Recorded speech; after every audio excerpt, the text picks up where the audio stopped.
ಜಿಲ್ಲೆಯಲ್ಲಿ 7 ಜನ ಶಾಸಕರನ್ನ ಕೊಟ್ಟು ನಿಮ್ಮ ಸರ್ಕಾರವನ್ನು ತಂದು ನಿಮ್ಮ ಋಣವನ್ನು ತೀರಿಸಲಿಕ್ಕೆ ಒಂದು ದೊಡ್ಡ ಅವಕಾಶವನ್ನು ನೀವು ಮಾಡಿಕೊಟ್ರಿ.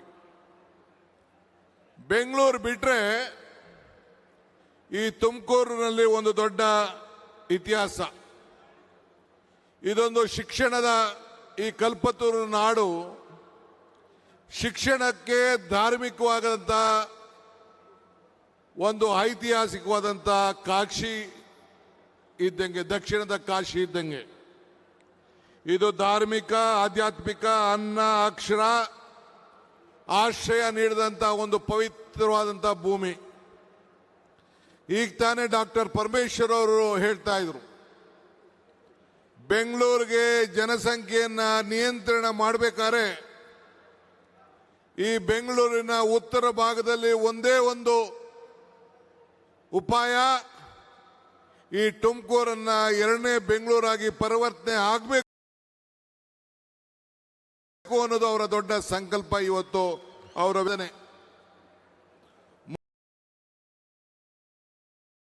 3 ವರ್ಷಗಳಲ್ಲಿ ನಾವೇನು ಕಾರ್ಯಕ್ರಮಗಳನ್ನು ಅಧಿಕಾರ ಸಿಕ್ಕಿದಾಗ ನಾವೇನು ಮಾಡಿದ್ದೇವೆ ಅಂತ ಹೇಳಿದ್ರೆ, ಇದು ಗಂಟುಗಟ್ಟಲೆ ಚರ್ಚೆಯನ್ನ ನೀವೆಲ್ಲ ಗಮನಿಸಿದ್ದೀರಿ. ಇವತ್ತು ತಮಗೆಲ್ಲ ಕೊಟ್ಟಂತ ಆಶ್ವಾಸನೆಗಳು, ಇದನ್ನ ಪರಮೇಶ್ವರ್ ಅವರ ನೇತೃತ್ವದಲ್ಲಿ ಕಾಂಗ್ರೆಸ್ ಪಕ್ಷದ ವತಿಯಿಂದ ನಾನು, ಸಿದ್ದರಾಮಯ್ಯನವರು, ನಮ್ಮ ಪಕ್ಷದ ವರಿಷ್ಠರು ಚರ್ಚೆ ಮಾಡಿ ಪ್ರಣಾಳಿಕೆಯ ಅಧ್ಯಕ್ಷರಾಗಿ ನೇಮಕ ಮಾಡಿದ್ದು. ಇಲ್ಲಿಗೆ ಬರಬೇಕಾದ್ರೆ ನಾನು ಗೂಗಲ್ ನೋಡ್ತಾ ಇದ್ದೆ. ಆಕ್ಸ್ಫರ್ಡ್ ಯೂನಿವರ್ಸಿಟಿಲಿ ಒಂದು ದೊಡ್ಡ ಉಲ್ಲೇಖನ ನಡೆದಿದೆ. ಈ ದೇಶದಲ್ಲಿ, ಇಡೀ ವಿಶ್ವದಲ್ಲೇ ಬಡವರ ಬದುಕಿನಲ್ಲಿ ಸಾಮಾಜಿಕವಾಗಿ ಒಂದು ಬದಲಾವಣೆಯನ್ನು ತಂದಂತ ಈ 5 ಗ್ಯಾರಂಟಿ ವಿಶ್ವಕ್ಕೆ ಒಂದು ಮಾದರಿ ಅಂತೇಳಿ ಉಲ್ಲೇಖನವನ್ನ ಇವತ್ತು ಆಕ್ಸ್ಫರ್ಡ್ ಯೂನಿವರ್ಸಿಟಿಲಿ ಇವತ್ತು ಮಾಡಿದ್ದಾರೆ. ನಮ್ಮ ಬಿಜೆಪಿಯ ಸ್ನೇಹಿತರುಗಳು ಪ್ರಧಾನಮಂತ್ರಿಗಳ ಆದಿಯಾಗಿ ನಮ್ಮ ಗ್ಯಾರಂಟಿಗಳ ಬಗ್ಗೆ ಟೀಕೆಯ ಸುರುಮಾಳೆಯನ್ನ ಮಾಡ್ತಾ ಇದ್ರು. ಇವತ್ತು ಪ್ರತಿಯೊಂದು ರಾಜ್ಯದಲ್ಲೂ ಕೂಡ ಯಾವುದೇ ಪಕ್ಷದ ಸರ್ಕಾರ ಈ ದೇಶದಲ್ಲಿ ಇರಲಿ, ಯಾವುದೇ ರಾಜ್ಯದಲ್ಲಿ ಒಂದು ಸರ್ಕಾರ ಇರಲಿ,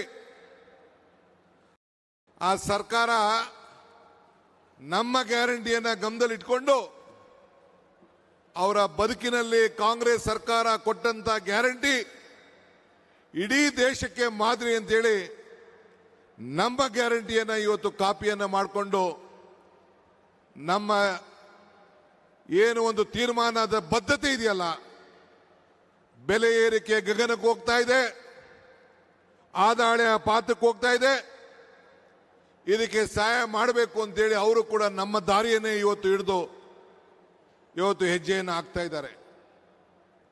ಕೇರಳ ಇರ್ಬೋದು, ತಮಿಳುನಾಡು ಇರ್ಬೋದು, ಆಂಧ್ರ ಇರ್ಬೋದು, ತೆಲಂಗಾಣ ಇರ್ಬೋದು, ಇವತ್ತು ಬಿಜೆಪಿಯ ಯಾವುದೇ ಸರ್ಕಾರ, ಮಹಾರಾಷ್ಟ್ರ ಇರ್ಬೋದು, ಎಲ್ಲ ಸರ್ಕಾರಗಳು ಕೂಡ ನಮ್ಮ ಗ್ಯಾರಂಟಿಗಳ ಬಗ್ಗೆ ಗಮನವನ್ನು ಇಟ್ಟು ಅವರ ಜಯಕ್ಕೆ ನಮ್ಮ ಗ್ಯಾರಂಟಿ ಇವತ್ತು ಸ್ಫೂರ್ತಿಯಾಗಿ ನಿಂತಿದೆ.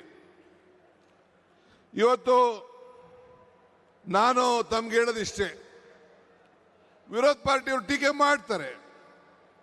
ಆ ಟೀಕೆಗಳನ್ನು ನಾವು ಯಾವತ್ತೂ ಕೂಡ ಚರ್ಚೆ ಮಾಡೋಕೆ ಹೋಗುದಿಲ್ಲ. ನಾನಾಗಲೇ ಹೇಳಿದ್ದೇನೆ, ಟೀಕೆಗಳೆಲ್ಲ ಸಾಯ್ತವೆ, ನಮ್ಮ ಕೆಲಸಗಳು ಉಳಿತವೆ ಅಂತ ಹೇಳಿ. ಹಂಗೆ ಇವತ್ತು ನಮ್ಮೆಲ್ಲರ ಟೀಕೆಗಳನ್ನು ಮಾಡ್ತಾ ಇರೋಂಥ ವಿರೋಧ ಪಕ್ಷದವರಿಗೆ ಇಂಥ ಕಾರ್ಯಕ್ರಮಗಳಿಗೆ ಉತ್ತರ. ಇವತ್ತು ಈ 6 ಗ್ಯಾರಂಟಿಯಲ್ಲಿ ಕೃಷ್ಣ ಬೈರೇಗೌಡರ ನೇತೃತ್ವದಲ್ಲಿ 1,11,00,000 ಜನರಿಗೆ ಈ ಭೂಮಿ ಗ್ಯಾರಂಟಿಯನ್ನು ಕೊಟ್ಟು ಕಾರ್ಯಕ್ರಮವನ್ನು ನಾವು ಮಾಡ್ತಾ ಇದ್ದೇವೆ. ಬೆಂಗಳೂರು ನಗರದಲ್ಲಿ 27 ಲಕ್ಷದ ಜನರಿಗೆ ಇಂಥ ಖಾತೆಯ ಬದಲಾವಣೆಯನ್ನು ಮಾಡಿ ಅವರ ದಾಖಲೆಗಳನ್ನು, ಅವರ ಫೋಟೋ, ಅವರ ಆಸ್ತಿಗಳ ದಾಖಲೆ, ಅವರ ಆಸ್ತಿಗಳ ಫೋಟೋ ಇವೆಲ್ಲ ಕೊಟ್ಟು ಮುಂದಿನವರ ಪೀಳಿಗೆಗಳಿಗೆ ಭೂಮಿ ಗ್ಯಾರಂಟಿಯನ್ನು ನಾವು ಕೊಡ್ತಾ ಇದ್ದೇವೆ. ನಾನು ಬಿಜೆಪಿ ಜನತಾದಳದ ಸ್ನೇಹಿತರುಗಳು ಕೇಳ್ತೀನಿ ಇಷ್ಟೇ. ಕೆಲವರೆಲ್ಲ ಟೀಕೆ ಮಾಡ್ತಾ ಇದ್ದಾರೆ.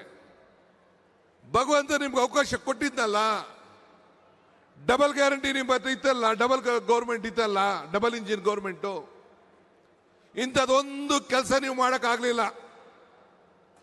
ಕೋವಿಡ್ ಅಲ್ಲಿ ಸತ್ತಂತ ಜನರಿಗೆ, ಕೋವಿಡ್ ಅಲ್ಲಿ ನರಳಂತ ಜನರಿಗೆ ನಿಮ್ಮ ಕೈಲಿ ಸರಿಯಾಗಿ ಅವ್ರಿಗೆ ನ್ಯಾಯವನ್ನು ಒದಗಿಸ್ಕೊಡಕ್ಕಾಗಲಿಲ್ಲ.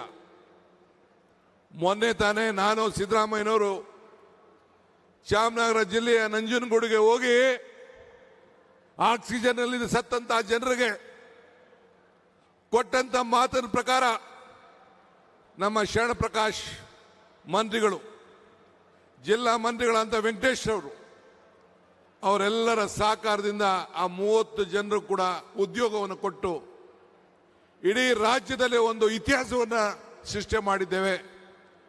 ನಮ್ಮಂತ ಜನರಿಗೆ ಈ ಸರ್ಕಾರ ಗೌರವವನ್ನು ಕೊಡ್ತಾರೆ ಅಂತ ಹೇಳಿ ಮಾತು ಕೊಡೋದು ಮುಖ್ಯ ಅಲ್ಲ, ಆ ಮಾತನ್ನ ಉಳಿಸ್ಕೊಳ್ಳೋದು ಅಷ್ಟೇ ಮುಖ್ಯ ಅಂತೇಳಿ ಇವತ್ತು ಎತ್ತಿ ನಾವು ತೋರಿಸಿದ್ದೇವೆ. ನಾನು ಆಗಾಗ ಹೇಳ್ತಾ ಇರ್ತೀನಿ, ದೇವರು ವರನೂ ಕೊಡೋದಿಲ್ಲ, ಶಾಪನೂ ಕೊಡೋದಿಲ್ಲ, ಅವಕಾಶ ಮಾತ್ರ ಕೊಡ್ತಾನೆ. ಕೊಟ್ಟಂತ ಅವಕಾಶದಲ್ಲಿ ನೀವು ಸರಿಯಾದ ರೀತಿ ಉಪಯೋಗಿಸ್ಕೊಳ್ಬೇಕು ಅಂತೇಳಿ ಇವತ್ತು ಈ ಕೃಷ್ಣ ಬೈರೇಗೌಡರ ಇಲಾಖೆಯಲ್ಲಿ ನಮ್ಮ ಎಲ್ಲ ಅಧಿಕಾರಿಗಳಿದ್ದಾರೆ. ನಮ್ಮ ಸೆಕ್ರೆಟರಿ ಅವರು, DC ಅವರು ಎಲ್ಲ ಕೂಡ, ವಿಲೇಜ್ ಅಕೌಂಟೆಂಟ್ ಇಂದ ಹಿಡಿದು ಎಲ್ಲ ನೀವೆಲ್ಲ ಕೆಲಸ ಮಾಡಿದ್ದೀರಿ, ರೆವಿನ್ಯೂ ಇನ್ಸ್ಪೆಕ್ಟರ್ ಎಲ್ಲ.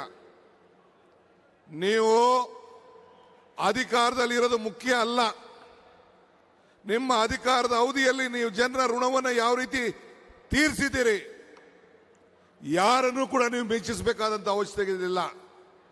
ನಿಮ್ಮ ಆತ್ಮ ಸಾಕ್ಷಿಗೆ ನೀವೆಲ್ಲ ಸಮಾಧಾನ ರೀತಿಯಲ್ಲಿ ನೀವೆಲ್ಲ ದುಡಿದಿದ್ದೀರಿ.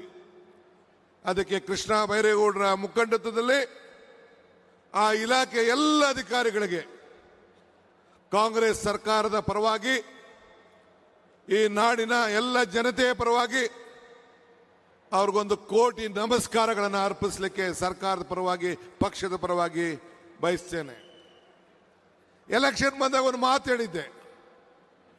ಮೊನ್ನೆ ತಾನೇ ಕುಮಾರಸ್ವಾಮಿ ಅವರು ಬೆಂಗಳೂರು ನಗರದಲ್ಲಿ ಬಿಯಿಂದ ಎ ಖಾತೆ ಮಾಡಿಸ್ಬೇಕಾರೆ ನಮ್ಮ ಸರ್ಕಾರ ಬಂದ್ಬಿಡ್ತದೆ, ನೀವು ಯಾರು ದುಡ್ಡು ಕಟ್ಟಕ್ಕೆ ಹೋಗ್ಬೇಡಿ, ನಾವು ಬಂದು ಮಾಡ್ತೀವಿ ಅಂತ ಪಾಪ ಮಾತಾಡಿದ್ದಾರೆ.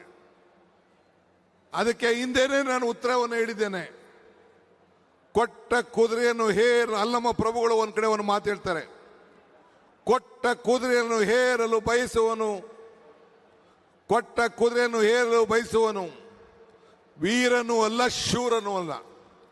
ಅಧಿಕಾರ ಕೊಟ್ಟಾಗ ನಿನ್ ಕೈಲಿ ಮಾಡಕ್ಕಾಗದೇ ಇದ್ದಾಗ, ಅಧಿಕಾರ ಇಲ್ಲದೆ ಹೋದಾಗ ಬರೀ 17 ಜನ ಮಡಿಕೊಂಡು ನಾನು ಹರಿತೀನಿ ಅಂತಂದ್ರೆ ನಿಮ್ ಕೈಲಿ ಏನು ಮಾಡಲಿಕ್ಕೆ ಸಾಧ್ಯ ಇಲ್ಲ. ನಿಮ್ಮ ಶಾಸಕರು ವಿಧಾನಸಭೆಯಲ್ಲಿ ಒಬ್ರು ಕೂಡ ಈ ಬಡವರ ಬಗ್ಗೆ ಒಂದಿನ ಒಂದು ಮಾತಾಡಕ್ಕಾಗಿಲ್ಲ. ನಿಮ್ಮಲ್ಲಿರುವಂತಹ ಸಮಸ್ಯೆ ಬಗ್ಗೆ ಬಗೆಹರಿಸ್ಕೊಳ್ಳಕ್ಕೆ ನಿಮ್ಮ ಹತ್ರ ಟೈಮ್ ಇಲ್ಲ.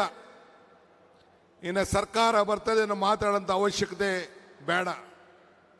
ಈ ರಾಜ್ಯದ ಜನತೆ ಬಿಜೆಪಿಗೆ ಒಂದು ದೊಡ್ಡ ಅವಕಾಶ ಪಾರ್ಲಿಮೆಂಟ್ ಅಲ್ಲಿ ಕೊಟ್ಟರು, ಲೋಕಸಭೆಯಲ್ಲಿ ಕೊಟ್ಟರು.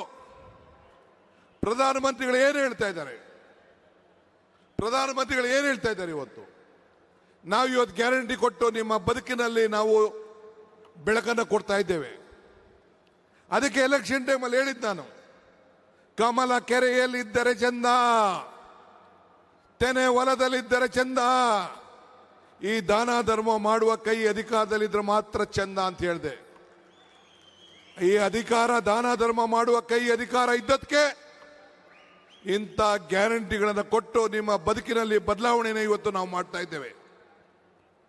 ಇವತ್ತು ಬದುಕಿನಲ್ಲಿ ಹೆಜ್ಜೆ ಗುರುತುಗಳನ್ನು ಉಳಿಸ್ಕೊಳ್ಬೇಕು ಅನ್ನೋ ದೃಷ್ಟಿಯಿಂದ ಇಂಥ ಕಾರ್ಯಕ್ರಮವನ್ನು ಮಾಡ್ತಾ ಇದ್ದೇವೆ.